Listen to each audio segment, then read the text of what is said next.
guess I'll just do a little kickoff here.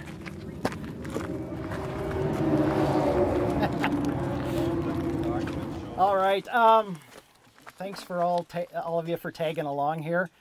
I was really excited when Deb put the invitation out, and even more excited to bring my dad and my son Jake. Jake will be the 5th generation McNeish to walk on these grounds.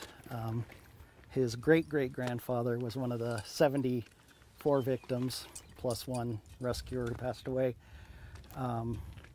So this is kind of a big part of family history for us. I'm going to do my best to try and keep it short so we can get through the whole site in 2 hours. And I think maybe just to start a little bit, talk about just the landscape. This entire valley was, I won't say riddled, but riddled with coal mines. The Smith mine here, further to the west up this valley were 2 different Washoe mines. To the east from the Smith mine site, still in this valley, was the Bear Creek Coal Company. On the south side of this valley, you had the Lamport Coal Company, the Burns Coal Mine. Help me, Dick. Janskovich, yes, thank you. Janskovich's, the DeVille mine was over in this area. I'm missing one. And I guess post-disaster, the Smith mine put an entry in up in Scotch Coulee as well for a little bit. To our north, in the next draw over, at the very top was the Smokeless and Sootless Coal Company, later the Brophy mine. Heading down that way, several little mines, culminating at kind of the bottom of Virtue Gulch there, the International Coal Company. And then on the other side of Bear Creek and to the south is the Foster mine, the Eagle mine, Foster Coal Company. So mines everywhere. A lot of coal came out of this area through those 3 draws. So what I'll talk about today will be primarily disaster focused, because that's kind of been my research focus. And the maps that were handed out are courtesy of 2 historians, John Axline and Joan Brownell, who wrote up the nomination to put this site on the National Registry of Historic Places. So they're the true above ground experts. I'll be relating more stories about the buildings and what role they played in the disaster. But there's a great write-up in that nomination paper. If you track that down, I think Deb has a copy, to really give some good details on history of the buildings. As far as the Smith mine goes, just some broad history before we hop into talking about the disaster. When the Smith mine was opened in the early 1900s, they mined out this direction, out behind the buildings we're looking at today. They had 2 entrances. They mined underground, if you can think of it, basically a section of land in one of the coal seams. There are 9 coal seams under this valley. Number 3 and number 4 are the best seams. They're about 8 feet tall, so a man could stand and work in them. Some of the other seams are as low as 4 feet. So they were focused on the number 2 and number 3 seams in this valley. They kind of mined it out, everything they could. And right in the early 1920s, they opened an entrance going this way towards the mountains. And that's where the disaster happened, was in the workings under here. They worked for decades on the number 2 seam, and then they made a ramp down into the number 3 seam and continued to work in there. And it was the number 3 seam that the explosion happened in. To give you a scope of how big these underground workings are, from the entrance at the mine here, the day of the disaster, the furthest guy from the entrance was over 2 miles underground. So as a kid, I always thought, you know, why didn't they just run out? You know, well, there was no running out from 2 miles. The nearest group of guys was about a half mile from the entrance, and 3 of those 5 guys were survivors. The rescuers were able to get them out, so huge. If you go to the museum and look at some of the mine maps of this valley, it's honeycombed. It's like an ant's nest. It's sort of really cool to see. Look at those maps and just see how much mining took place here over the course of about 50 years. The disaster was in '43, and they tried to keep it going after the disaster, tried to keep the mine going. They opened an entrance over there just at the bottom of Scotch Coulee. Mined it for a while, but by like 52, I believe, they lost their contracts with some of the railroads and just shut up business, and pretty much walked away from these buildings as you see them now, 70 years later. It's kind of crazy that they're still standing. I know last time I was on site was when Axeline and Brownell were surveying the site for the nomination, and inside the warehouse were still bins of bolts and nuts and, you know, different parts. And inside the buildings were still payroll stubs and accounting papers, you know. It's just like they just walked away. You know, it appears there was no effort to really salvage too much. So that's kind of where we're at. Today is,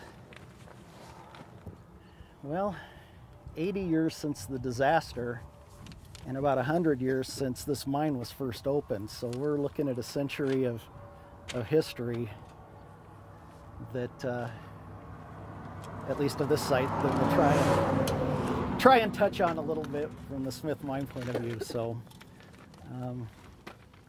I guess if there are any questions,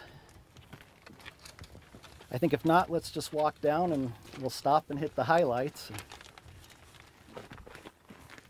You dropped your sunglasses Oh. there. Patty, you want a group picture now? Put a plug in for your books and your research. Oh. Yeah. All right. Want a group picture? Let's go to the mine if we can. Okay, that's good. Should we walk down, or do you want me to Go. Can he put a plug in for his books? Yes, Sure. So Patty's playing my my agent. Real quickly, I had known about the Smith mine since I was about Jake's age over there. Had seen it, heard stories from my family. Kind of thought I knew it all.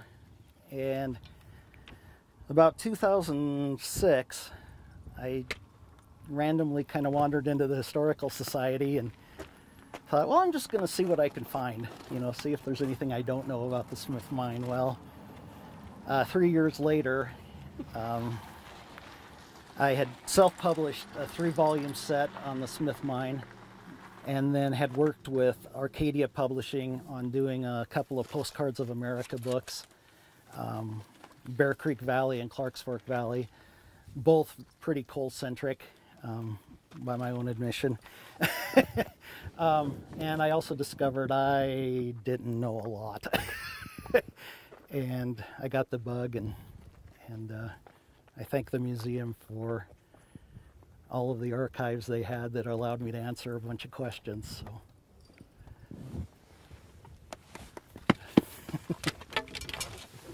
Yeah, we'll just walk down. You want to come with me, bud? You won't be on camera. No, you're fine. I got it.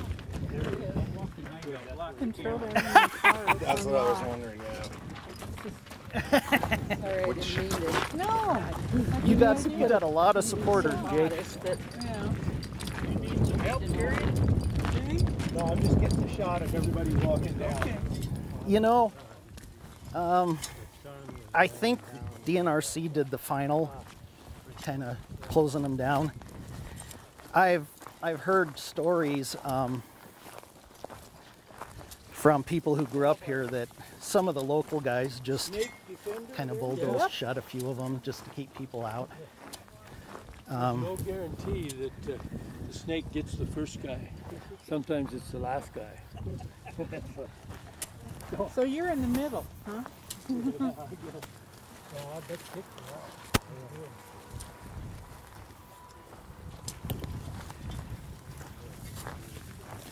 Jake, you want to go look in those windows and stuff? Where were the ants?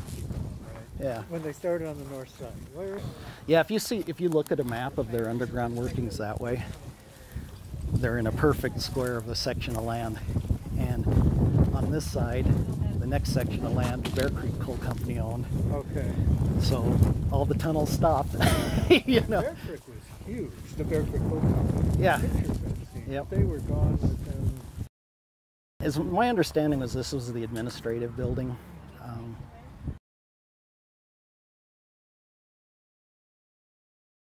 Well, that hill there is just a reclaimed slab all pile. reclaimed. Yeah. Just laying there, yeah. All right, so Jackhammers and stuff, they were using water pressure to do it.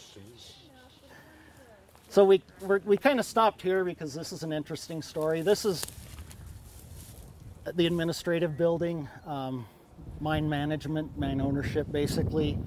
The interesting thing I want to point out here is one of the stories, or one of the commonly told stories, is that the day of the disaster was a Saturday, which was also payday.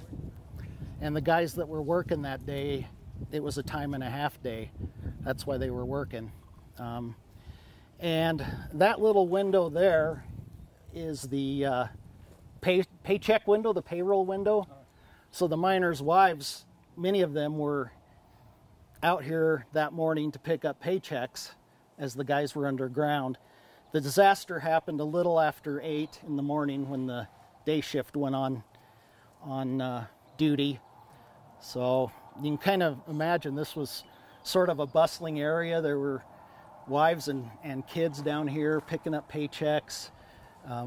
It was a beautiful day for late February. It got ugly after the disaster, weather-wise and otherwise. But I kind of, in my mind, I picture the families standing at that window from the stories I've seen. So we'll go ahead and maybe one other thing I'll mention is as we came through the gate up there, off to the creek side, you kind of saw the remains, or if you look, you'll see the remains of an old rail bed. That was the connection over to the Scotch Coulee adit that the Smith mine opened up after the disaster. And if you follow that old rail bed along the highway, you will see about probably half a mile the remains of an old coal loading machine that just got pulled out and left. I don't know if it was probably a Joy loader, but I don't know. Joy was the manufacturer, so again, stuff just left. That's how it was. So we'll walk up here and talk about some of these bigger buildings here, and I'll meet you up there. Is Scotch Coulee across the road? It is. Okay, got Yep. it. Yeah, if you head back into Bear Creek, it's that right-hand turn. Okay, Yeah. that's what I thought. They use the water source for anything?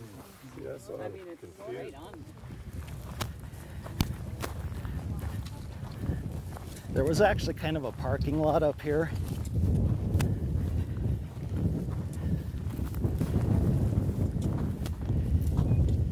Ask you a question. Yeah. So, this survey I was telling you about, see, this confused me because it shows Scotch Coulee being from Washoe. Yeah, that's not right. I didn't think so, right? Because I'm thinking what you said is correct. Yeah. I saw this map and I'm like, that doesn't look right. Yeah. See, because it should be up in here, right? Yeah, right where the Burns mine is. Yeah. Yeah. Yeah, I don't know why that got. Interesting. That's so too. That's Herrick, right? Herrick. Yeah. MT32. Interesting. It's from 86 though, so you know.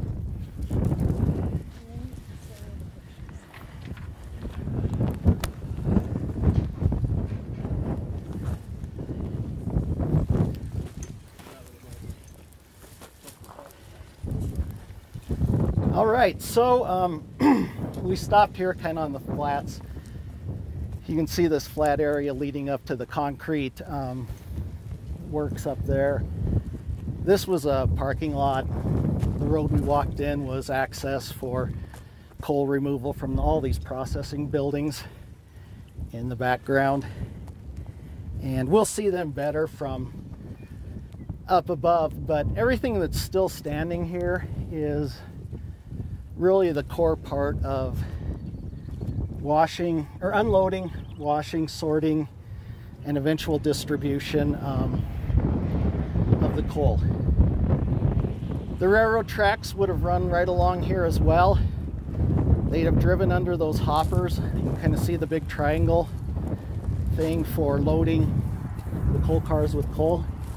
And locals could come into a building that's not here anymore, right here, and pick up coal for their homes or whatnot. My grandparents' house in Red Lodge when I was growing up had a coal chute. I think every home still does, probably. And my grandpa would even load coal down into it when I was a kid. I remember that. I remember going with him to get coal. I don't remember where it was exactly, but he told me it was his coal mine. So I suspect it was the old strip mine workings that they tried to do some strip mining up here on the hills above Scotch Coulee. I suspect that's where we were, but I couldn't have been much older than Jake here, so I thought it was cool that he had a mine. So we'll go ahead and walk up a ways so that we can get kind of up above these buildings and see them better and talk about them some more. So Where was the strip mining then? All along? right up on that ridge, basically. Where it... Behind that ridge, yeah. Yep. Yeah, they were trying anything to remain viable at the end, you know, and compete with coal strip, basically. And it just, there was no competing with that. So. Deb, how are we doing on time? Do I need to move it along? I don't know what time is it. I don't know. It is 20 after. Oh, we're in good shape.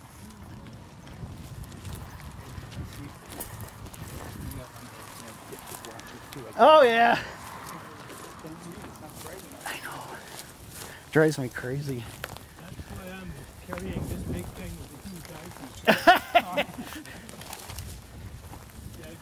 So this cut right here was the main railroad that went to Bridger and on? Yep. Montana, Wyoming, and Southern.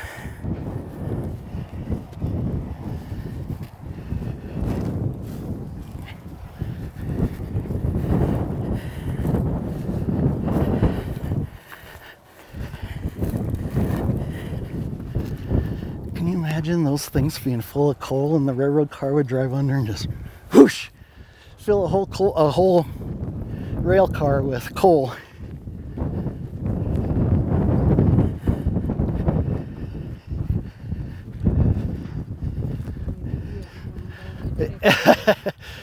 Yeah. Yes, ma'am.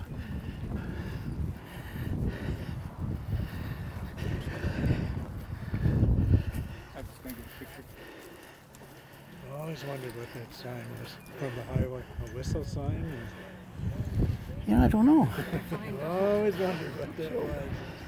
What was the, looked like railroad tracks sticking out the side of this tin building? I'm not sure the function of those, but that building was the wave house. Okay. So there were it was involved with the scales somehow Okay. of loading up those loading up the rail cars. So this one's away? The one closest to us. And then the rail cars would drive in under these chutes to be loaded. Oh, okay, yeah. And you could see the chutes would be filled via conveyor belt out of that cinder block building. See that conveyor belt poking out? Oh, yeah, yeah.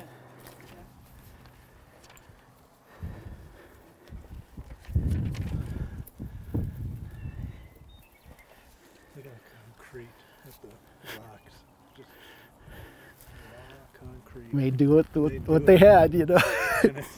Plenty of rocks in this country. Oh, there was a sandstone wall behind it. Yeah.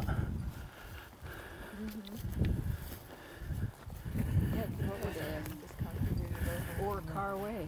Oh, I have no clue. Not even today could I hazard a guess. Are the scales still there?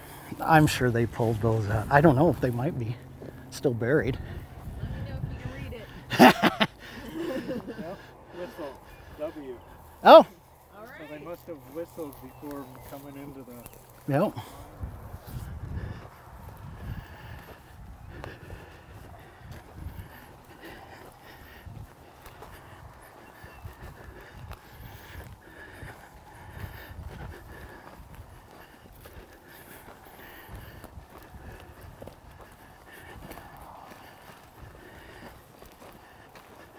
Where's the hardest scorio in from? It's not local. Look at that. Oh, yeah. Nice. Good find. What's that? Nobody saw that. A rock. Old railroad spike. That's good. Like to know how old that sucker is. And this was the railroad bed. Yeah, right up in there, right through there. The cars would have come under. Under there and probably onto here. Yep. Jake, check it out.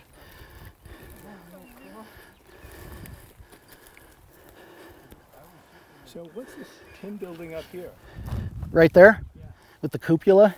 Yeah. Just an electric conduit building of some sort. Funneling the electricity down into the mine for lights and pumps and air. Okay, did they generate their own electricity originally and then... They did, yeah. There was an electric plant way up the draw there we'll get a view of here in a little bit. So. Okay. All right. Want to just throw it down, return it to where it went. All right, so we had talked about the adit or the entrance to the mine that they were using and that was active at the time of the disaster. And it was on this side that we're looking at here, went under the current road at the time and still under the road at the time and under the current road as well. The best way I have to kind of get an idea of where that entrance was and where the associated bridge or trestle across the creek was is with these cables hanging down here that are buried and have been exposed by a landslide. If you kind of follow those cables back and think about the line they would make back to the workings up here, once we get up there, you'll see some concrete footings that were part of the trestle that went across the creek here. I think you've probably all seen the pictures from the disaster of miners walking across that trestle or some being helped after working a shift. So that's it. No getting into it now.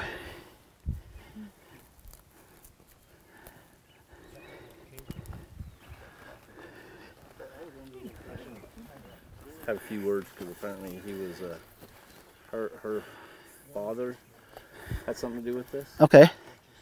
and she told me that it was below the house. That was the final entrance. Got it. Yeah.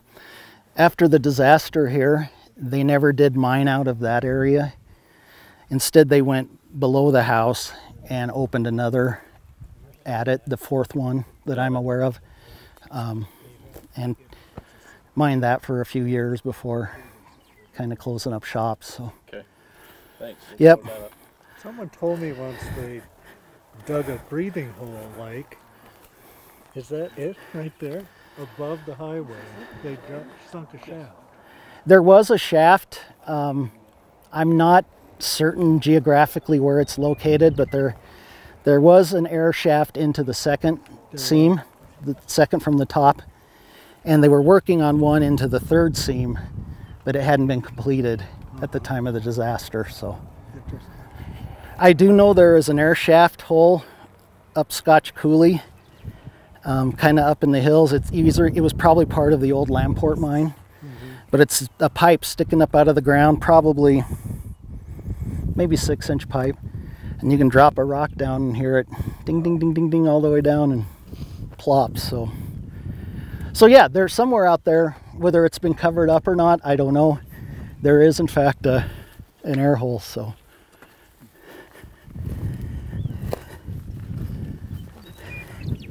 oh, meadowlark.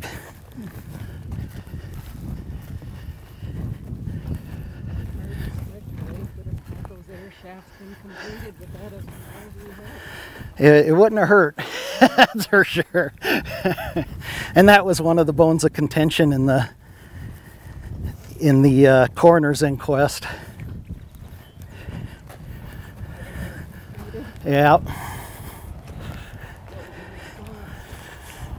I think there was a lot of finger pointing and a lot of we didn't have time because the war was on and we needed to get the coal.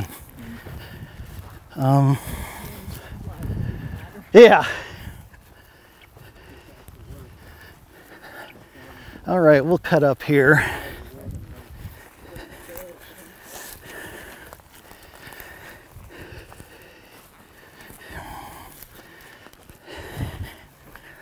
All right, this is a good place to stop. Look at that, Jake. Deer.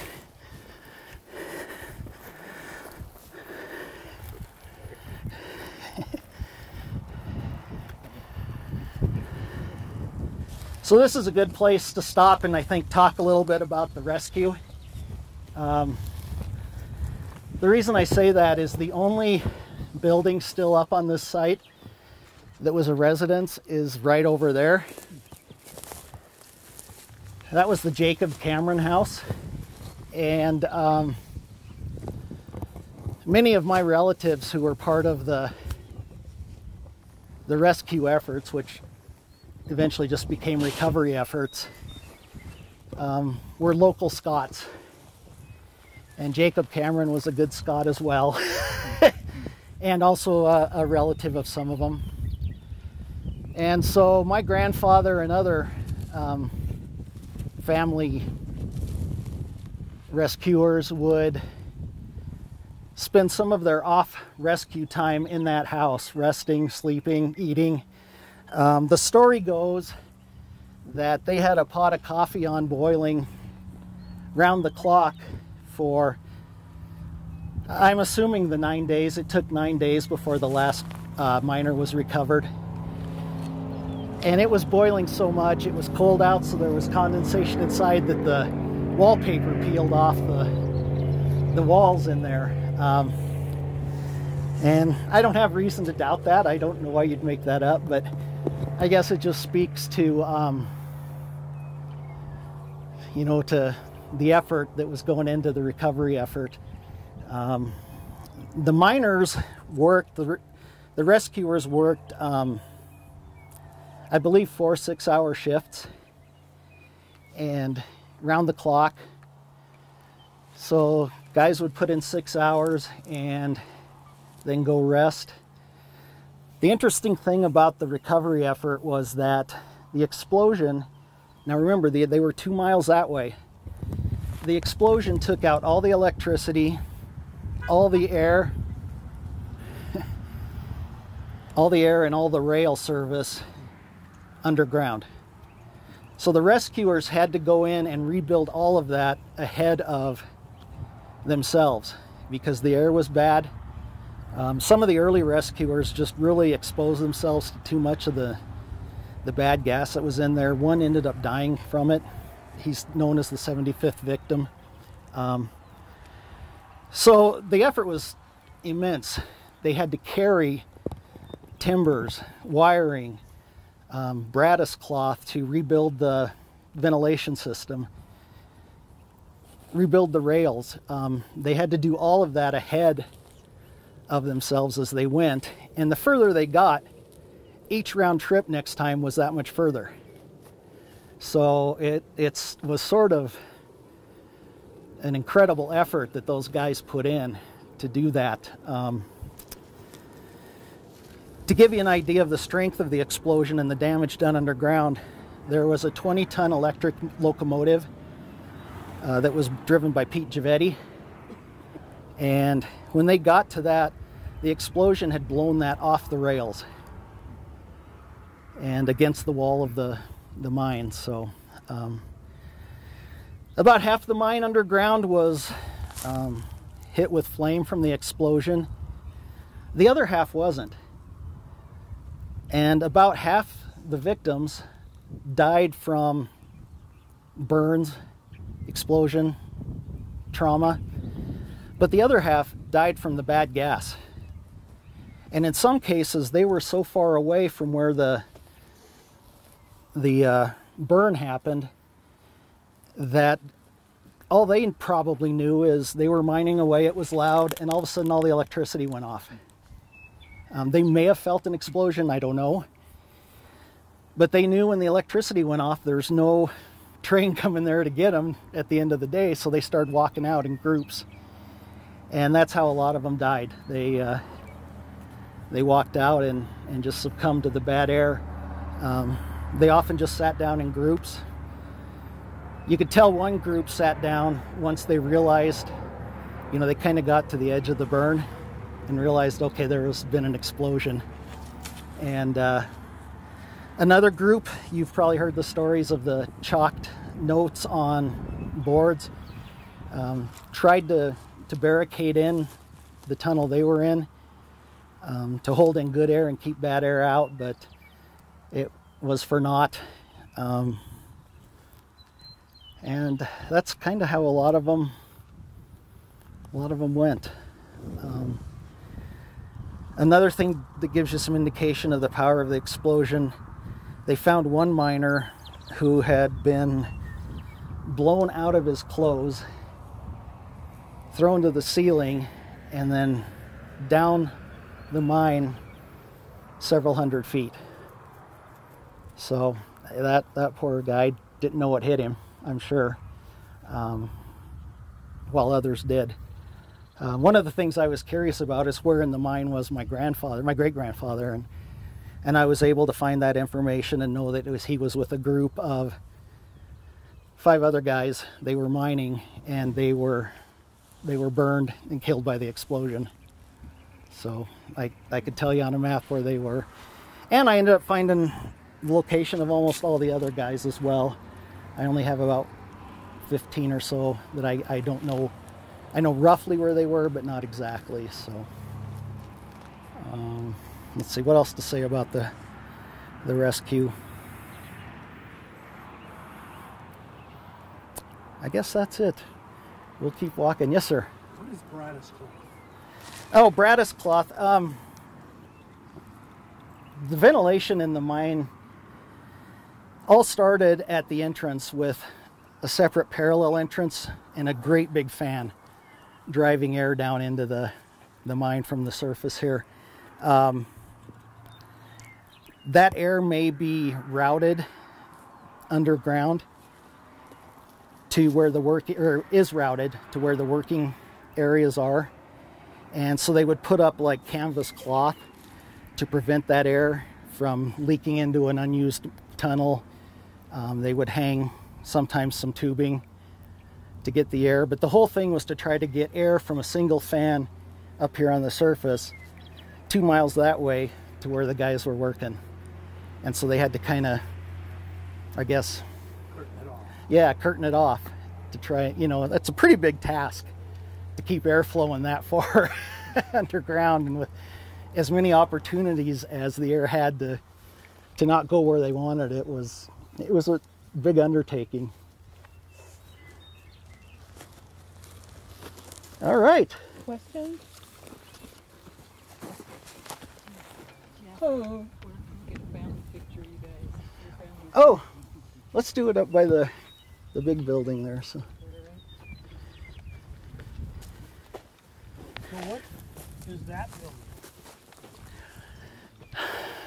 I would have to look at the axe line document. I don't know the answer to that. I suspect it was storage. It may have been electrical. Your baton.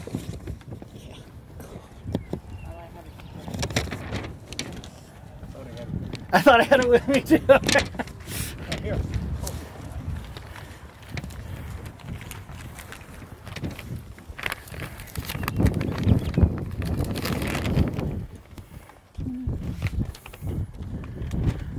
Says shed.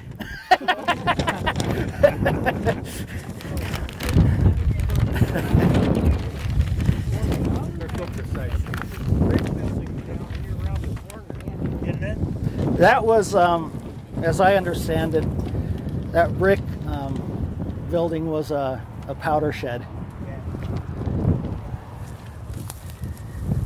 What was it? What? Powder. Powder. You know, they always kept the explosives away until they needed them. Same deal. Yep. Yep. So if you look up this draw, you'll see a sandstone building peeking out from underground. That is the Smith Mine Powder House. It goes a good ways underground there. Again, has a big iron door on it, but that's where they kept the explosives and kept it tucked away underground, where if that went off, it wouldn't damage anything. And the door is slightly ajar. Last time I was up there, I kind of don't think it's movable anymore. So it's probably still ajar. But you could peek in there and see just how far back it went. It held a lot of powder, a lot of dynamite.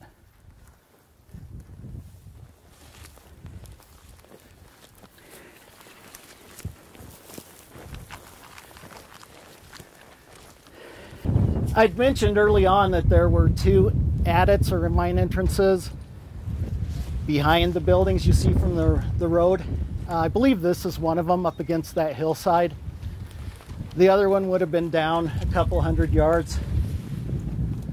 But that kind of gives you an idea of where they went in.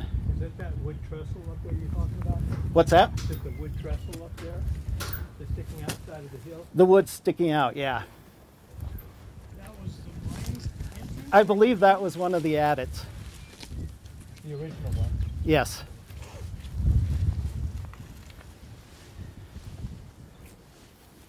We'll walk over here. Garage or shed. Electric building. Yeah. The 1943 hot tub. Right. Check this out, Jake. This was their warehouse. See all those little individual bins? Yeah. That would have like bolts and nuts and parts, and so this was the warehouse. You can see all the bins. Somebody stood in here and did inventory, I'm sure. I'll bet they didn't like doing inventory any more than we do today. But lots of parts in there.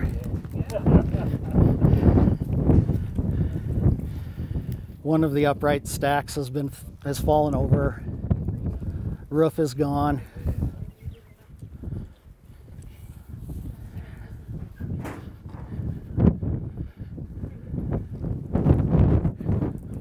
And the hot tub is not period.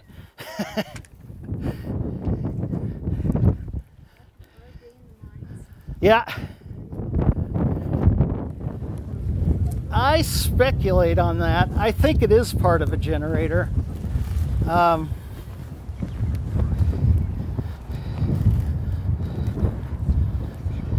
Yeah, that's what it is. Electrical building. Must be. Look at all the insulators. That's probably it remains of a generator. That's what he's saying. Yeah, I think you're right. I was just talking about. Oh, right over there. It was definitely an electrical house, yeah. Is that the Westinghouse one? I don't know. Can't see. I don't know, phones are pretty good.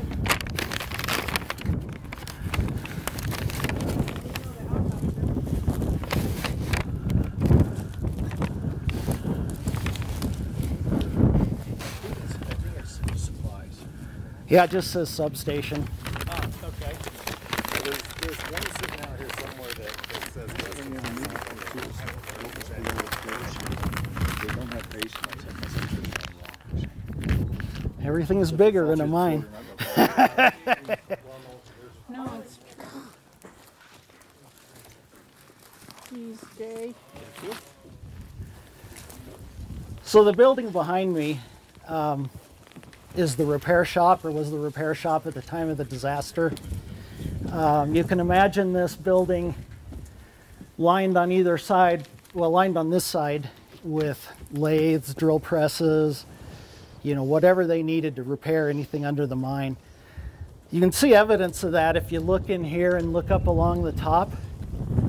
You see all the wheels for the belt-driven equipment. So under each one of those would have been some sort of machine for repair. If you look at period photos from the time of the disaster and see a bunch of women lined up in front of a building with a couple of vehicles, one of them being a candy van, I think. It was this building that they're standing in front of, standing right where we are. This building was sort of the de facto waiting spot for the women and families who wanted to wait up here. Remember, it was the end of February. A storm had come in the day after the disaster, day after the explosion. And so this was warm. They had coal stoves, of course, and they would kind of congregate here. So a lot of memories in here, I'm sure. One lady I talked to who's was her stepfather? I can't remember. Anyway, one of the rescuers, she mentioned that she was waiting here, and one of the rescuers put her up on a shelf to sleep. Oh. And that was her memory of being in this building.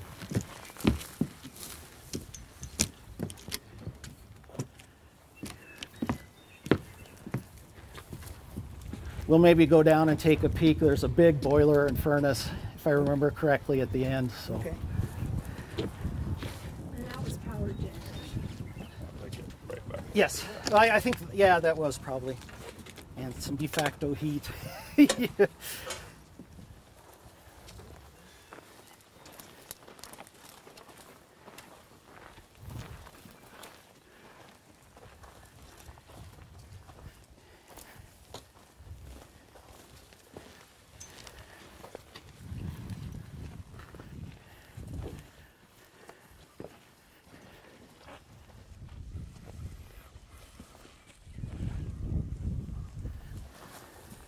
See that big old coal furnace there, buddy? They would just shovel tons of coal in there and fire it up. Yeah. See the smokestack about to fall on your head? I'm sure, yeah. And there's another brick furnace over here in this other side. So I'd mentioned some footings that we would look at and kind of give us an eyeball to where the entrance on the day of the disaster would have been. You can kind of see from these footings here There's those cables we used to kind of eyeball before. And you run roughly a straight line between here and there, and you're going to get in the ballpark of where that entrance was.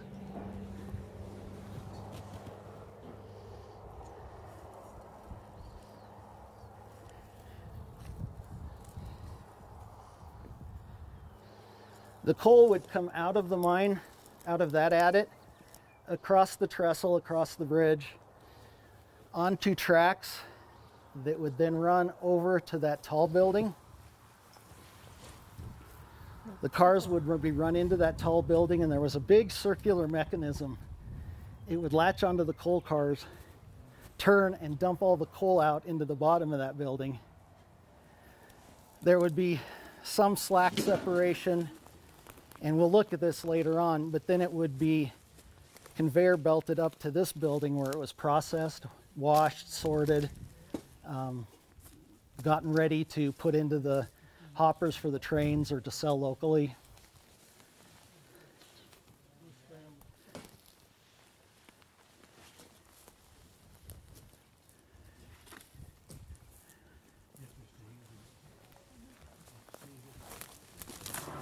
This is that one. This is this one. Yep. Okay, and so this is where they cleaned it, Clean, sorted and then the tall one over there. is where they dumped it. Oh, so that was the first one. They Yep. dump in there, and then it comes here. Yep. Okay. Okay, so then that's over here. Yep. Got it. Thank you. Yeah, you bet. So I've never noticed this, and I'm not sure what it is, but it, I don't think it's probably an air hole, because I don't know that they worked under this part, but, and it is threaded, yep. So I'm not sure what the purpose of that might have been, but I just noticed it and had never noticed it before that I remember, so.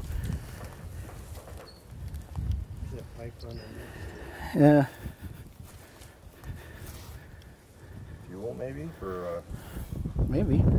diesel later when they had stuff down there. Maybe. I don't know. That's a mystery for another generation. Jake, you need to figure that out. You got many years to do it.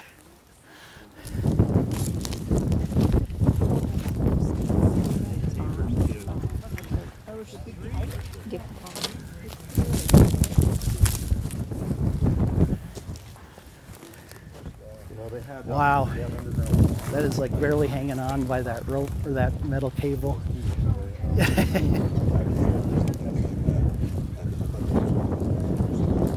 Barely hanging on.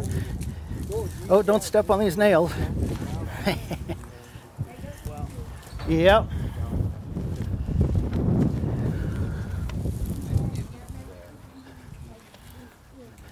Yeah, and I don't know if they use them here either. I know it was typical of that time, but it depends on, like you said. Yeah, just an inch, buddy, and it would cave on in.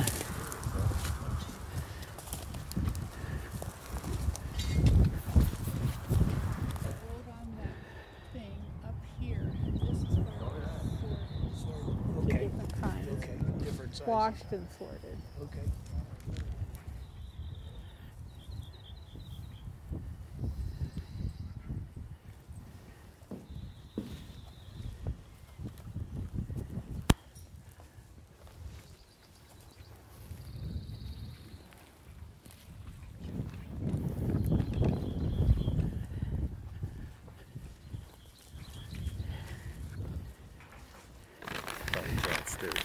I'm gonna guess that powder.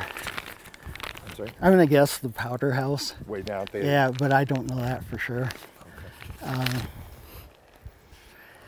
think anything with cinder blocks was probably rebuilt or built later, but that thing's old back there. You're right. So. Yeah, I know where you're talking about. You can see it from the road. Yeah. And I think that's one of the first things they'd have done is built a powder house, you know. Yeah. Something interesting I found at the Oregon Improvement Company records. So there was a Billings, Clark's Fork and Cook City Railroad that George Lamport was going to put up before the Rocky Fork mine. Yeah. And Elijah Smith took on the debt of that company to form Montana Coal and Iron. Oh. I've got a document that shows that from Washington State. Nice. So, yeah, and that's how George Lamport and him and all these guys got together. Oh yeah, there was a lot of wheeling dealing going on. I tell you, that was all across the country for little places like this. Yep. All right, let's take a look in here.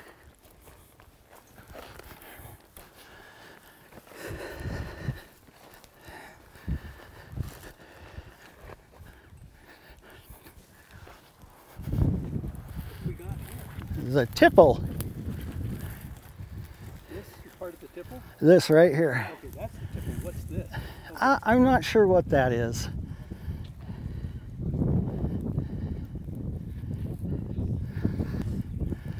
So this building, the most prominent building I think on the site, is the first stop for the loaded coal cars after they came out of the mine. They would drive them in there. You can kind of see the angle iron hooks. They would disconnect the cars. That whole mechanism, that round mechanism, would rotate and dump the coal out of the cars. This is not the original tipple. It's the tipple at the time of the disaster. But at one point, the original Smith Mine tipple burned, and they bought the tipple from, I believe, the Bridger Coal Company mine, which was out of commission by that time. And so, In Bridger? yeah. Yeah, Fromberg had a mine too, Yeah. Jibo. So that's kind of where it all starts. Scrap would go that way. If you see that nice smooth hillside kind of right out in front of me, that's the reclaimed slack pile. The original slack pile was huge. Probably obscured most of that ridge I'm pointing at right there. But in reclamation efforts, they removed some of it, smoothed it over. But that held, at the time the mine closed, 30 years of mine waste. So it was a big pile. The coal would then be conveyor belted up. You can kind of see the remains of the conveyor belt there to the processing plant, and that's where it would all be separated and washed and cleaned up a little more.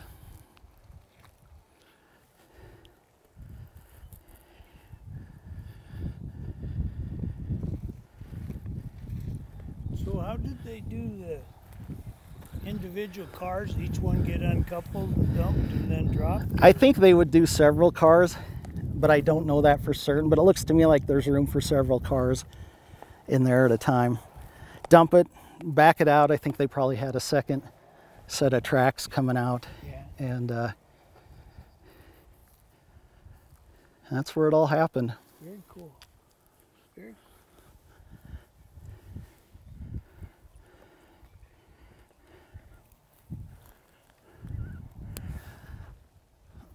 The other thing of interest, or probably the last thing on the grounds here, is up there you can just see some metalwork poking up. That was their original power plant. Original what? Power plant. Power plant. Yep. Lots of boilers, lots of brickwork. And actually on top of that ridge, at one point there was a water tower. Oh, really? And if you climb up there, you can see the footings still from it. I think it's right behind those sandstone rocks. I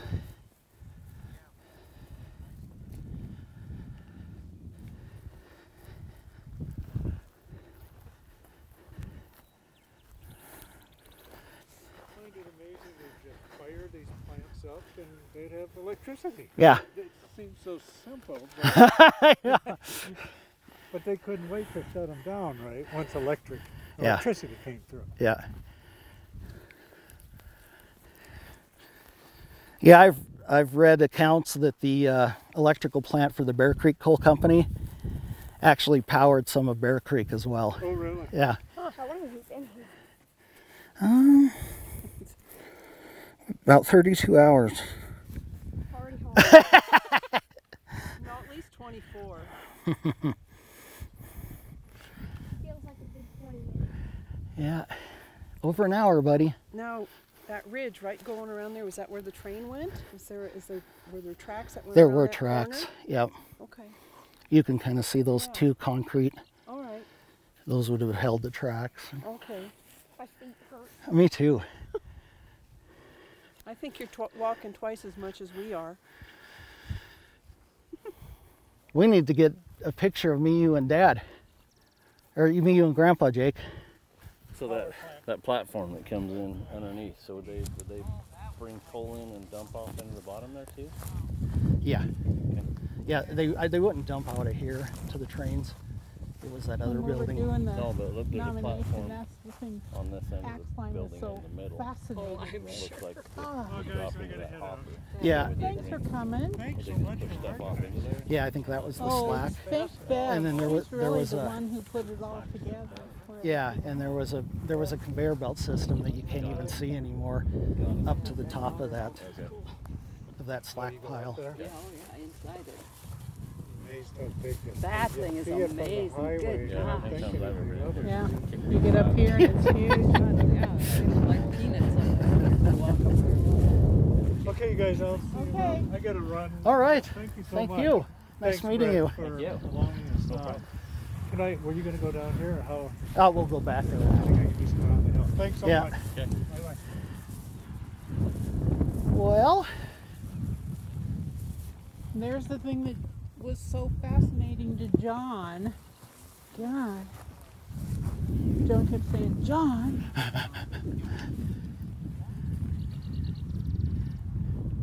and there was a water tower up on that ridge at one point. You can still see the footings from it if you walk up there. Looks like sandstone up there. Over to the left of that telephone pole. You're talking up on Up top. on top, yeah. You think, how did they get all of that hardware up this valley, up this hill? Yeah. They still let the cows in up here. Yeah. Yep. Yeah, we still graze this fire hazard and all that, so try to keep it minimal, especially after last year. Yeah. There's a big culvert-like thing up there. I just wondered if the bear would go in at night. You can't see it from here, but it's right to the left of the wall. You know, it seems to me like it'd be a good place if I was a bear. Yeah.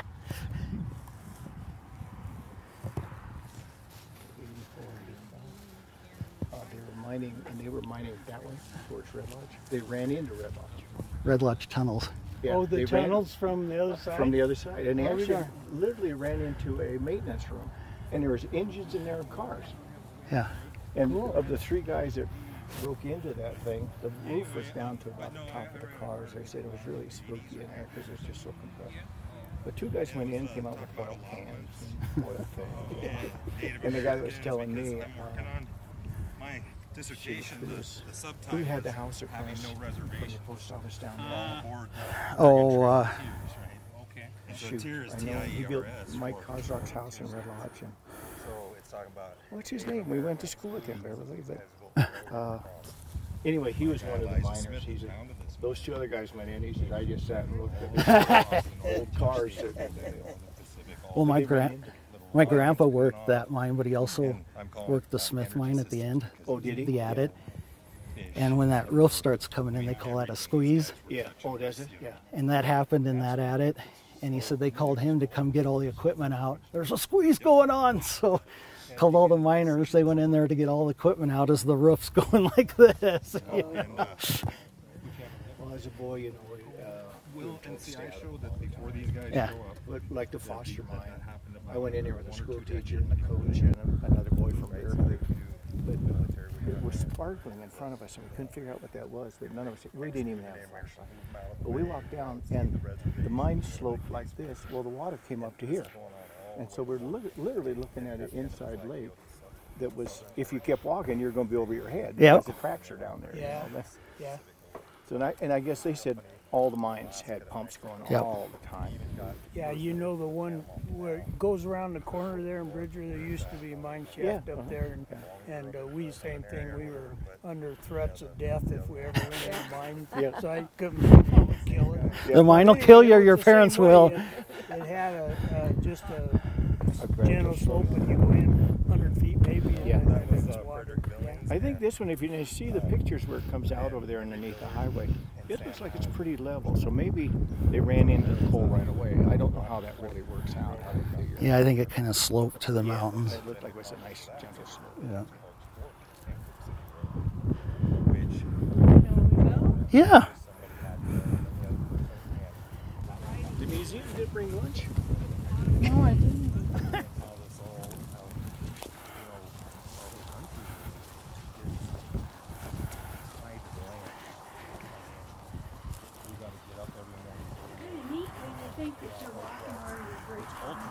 Oh, absolutely. Yep. Yeah. You can almost just feel it. Yeah. Yeah, there are just certain spots that have that. I like it.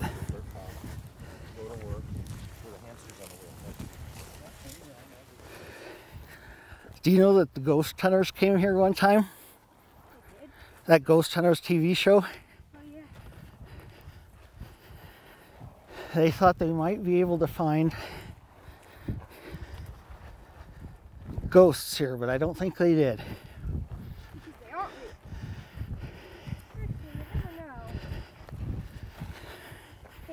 Yeah.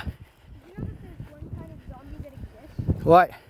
Chicken zombie. Not the type where they run around with their head cut off. Yeah. They actually just kind of die from what causes sometimes their head to be cut off. Chicken zombies.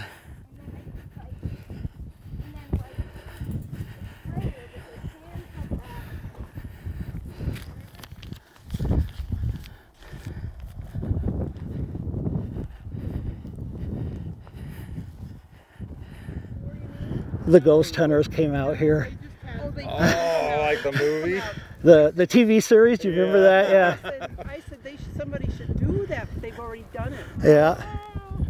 And there's a reason why they didn't air it.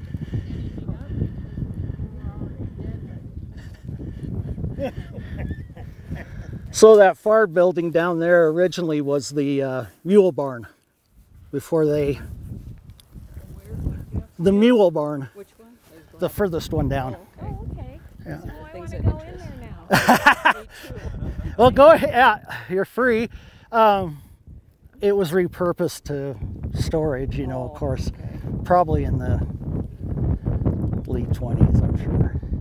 But that's what it was for. Yeah. Didn't some of the animals spend their entire life in the mines? You know, I think in back east some of them did, where they had to drop down in. Oh, yeah. But with these slope or drift mines, you know, they come out in and out. Yeah. Yeah. Yeah, back east they'd have to put the canvas harness, you know, and lower them down. Hoist them up and lower them down. Yeah. Very cool. I know. Next year, anniversary. Yeah, 80 years next year. Got us 80 on years, huh? You got us on the calendar? I got you on the calendar. Good. I don't know what I'm going to talk about, but I got you on the calendar. I'm sure I'll come up with something.